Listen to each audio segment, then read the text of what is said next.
Hi, I wanted to talk today about my process with deciding to write my children's book, Isabel Brave. It's a book for highly sensitive, empathic, intuitive, or psychic kids. And so I had been told in a energy reading maybe a year and a half ago that I would be involved in creating children's content, and I kind of brushed it off at the time, just because it wasn't on my agenda by any means, but it also wasn't that far out of the realm of belief because I have always been an artist. I loved actually writing kids books when I was a kid, just for my own use.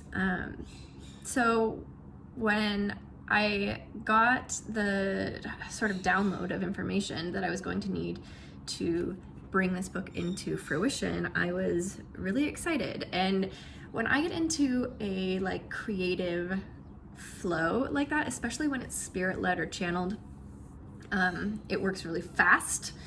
And I am definitely very determined when it comes to creating my art and bringing it out into the world. So I've been a lifelong crafter, artist, creator, but this is the first time that I made something for market. And I've had a lot of people over the years be like, excuse me, why don't you sell this? You should sell that. You should make an Etsy. And I just was so never my thing. It never resonated with me at all. And this was totally different. So I teach this class called Raising Your Intuitive Child. And as I was writing up the agenda, I was just like, God, I wish that there was a kid's book that would go along with this curriculum. And that's basically what I needed to open up and just receive the creative flow to make it happen. So I sat down and I identified, just outlined what concepts I wanted to cover, what skill set I wanted to bring in, and just the feeling that I wanted the book to encompass, because I think that that's one of the most important things, at least as a parent, that I look for in the kinds of books that I'm reading is how do I feel when I'm reading them? How do I feel sitting with my kids? How do I feel about them experiencing it? How are they feeling? And so I just wrote down the words that I wanted to encompass, and it was sweetness and strength and empowered and valid and seen. I really wanted to focus on using inclusive language to sort of really bring full circle the idea of being seen. So I have been a single parent before. I have been in a heterosexual relationship. I've been in queer relationships. And one thing that has always been really hard is finding books that, without being about divorce or about queer families, still have that representation. So my goal is to make sure that the language that I use is inclusive in my books. So in this book, she references her grown-ups instead of her parents, which to me is really an easy adjustment to make for people. I also encourage teachers to use that in their classes, because so many times we really focus things around straight families, nuclear families, and I think we don't realize how many people that doesn't apply to.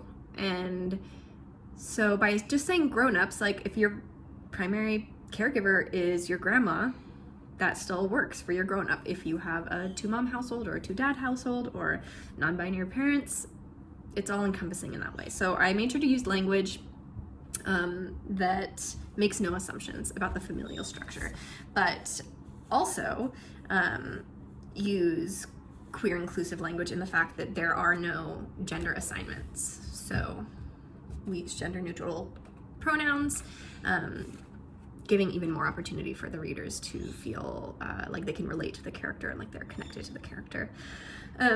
Similarly, I did make my main character, Isabel, a person of color. And I, it's one of those things where I kind of struggled with, like, you always want to do the right thing. You always want to try your best. And so I did a whole bunch of reading about like what it meant for being a white author and illustrating a book utilizing a character of color.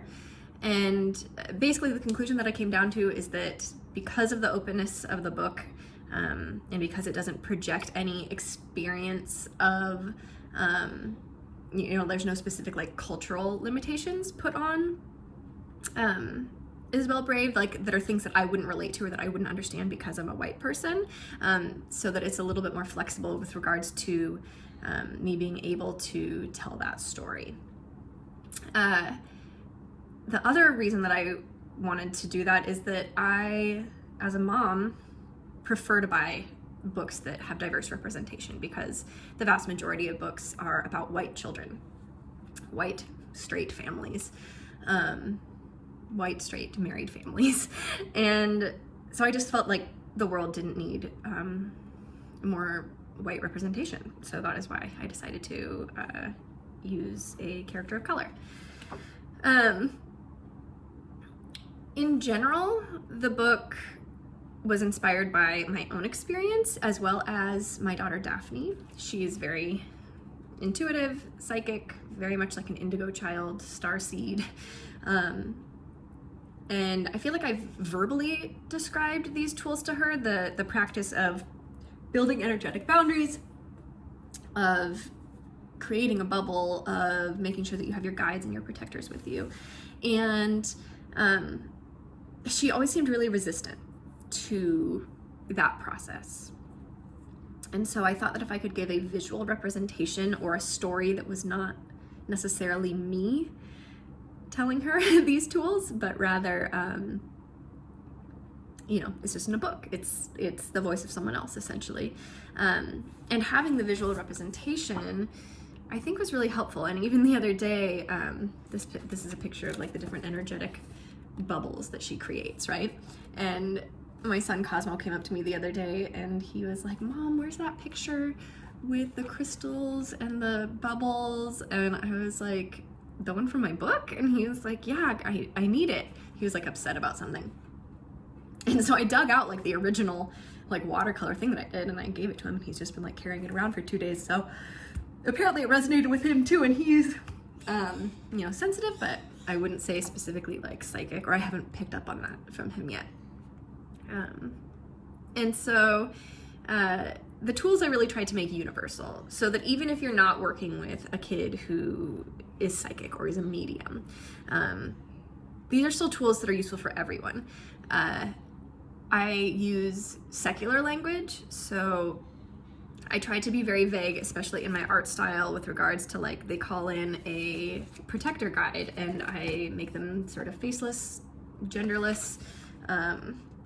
They're just a powerful presence. And so for families that do operate under religious upbringings or practices within their family, it's very easy to create the story in a way that resonates with you. So if Jesus Christ is your primary guide, you're absolutely invited to bring that in, to insert that into the story, because there's space for it. Similarly, if you don't believe in energetic guides at all, we can bring in comfort items. We can bring in just mindfulness practices that involve creating a beautiful, peaceful space, and how to retreat into that, and to empower yourself and feel secure and safe in that space as well. So I try to make it really universal in that way. Excuse me. I always yawn when I'm talking a lot. I do this when I teach my classes too, so you'll just have to bear with me. So I'm really excited about this book. It does feature a guided meditation for parents to share with their children in the back, or you can take yourself through it as well. And I'm planning to get an audio recording up so that people can utilize that as needed. I'm really excited because I recently got a information download, that's what I refer to it when I have like a claircognizant kind of download, where like it's an idea, but it's from source. And it's not just like, oh, I came up with this idea. It's like, oh, this is like a spirit-led motivation. There is something outside of me that is calling me to do this. So I got a download about my next book, which is going to be about spirit babies and soul families. I had my own experience with infertility. I have a lot of people in my life who have had babies who have maybe come in briefly and gone back to the stars. And I really wanted to tell those stories in a way that felt really sweet and tender, and that really encompasses the parental experience when you're reading the book, but also that can help explain things in a sweet way to a child who maybe also had an attachment to these babies that have maybe come through and then moved on. When I was 16 years old, my mom had a baby that did not get to come earthside, and that was very just earth-shaking for me and my family and my mom and my siblings. And so this is a way to channel that tenderness into language that feels really held and really safe and just really encompassing of the sweetness of that experience of soul families and returning connections. And it really just operates off the belief that you have a soul family that you're going to constantly reunite with, whether it's in this life or the next life. You've probably been with them for many generations, and how we're all just, leading each other down our paths, and how we get to retain that connection. So that is what I have coming up. That art style I've chosen to be different from Isabel Brave, which is a watercolor. And I have decided to make it a collage style. Part of why I did that is, one, it's just a little bit more interesting to me to be visually stimulated in that way. This one I really wanted to be very simple, like Waldorf style. But it's a little bit simpler of a topic. And so for my next book, you'll see the collage style. And I just wanted it to encompass as an art style the meaning of how everything is contained within everything else. So these are different images made out of other images, of other things, of other textures, of other people, of other worlds. And all of the intricacies of all of that, and it all gets mixed into this big pot, and we all come out the other side made out of whatever we're made out of. But the whole idea is just that we're all connected and that we are all made of the same stuff, and so we get to return and assemble ourselves in all of these different ways. And so that's some of the concepts that I wanted to bring in with my next book. So I hope that you guys will stay tuned and just stay connected. If you want to purchase Isabel Brave, it is available on Amazon in paperback, ebook, and hardcover. If you do not feel like supporting Amazon, which is a very valid idea, you can order it from Barnes & Noble's website. You can actually order it from any local bookstore. And it actually is really helpful to me if you do that, because it creates a demand within bookstores that raises the attention of the orderers there, and so it helps get my book onto physical shelves. So especially if you have a small bookstore that you like to frequent, or a metaphysical shop, if you can ask them to order it in, that is really great for me. In addition, I will be getting my shipment of hardcovers in soon, I hope. It takes a really long time to print them for some reason, except for when you're ordering one, then they print it right away. But if you're ordering a box of them, it's slow. So I should be getting the hardcovers soon, and then you will be able to purchase them directly from my website, and I will be signing copies to sell off of my website as well. And if any of you guys are local to the general Seattle area, and a little bit beyond, I can absolutely arrange like local pickup, especially if you have like a bulk order situation, or if you have a store that you'd like to retail my book in. Okay, so thanks for checking in, and I hope that you guys are excited for my next offerings. I'm so excited.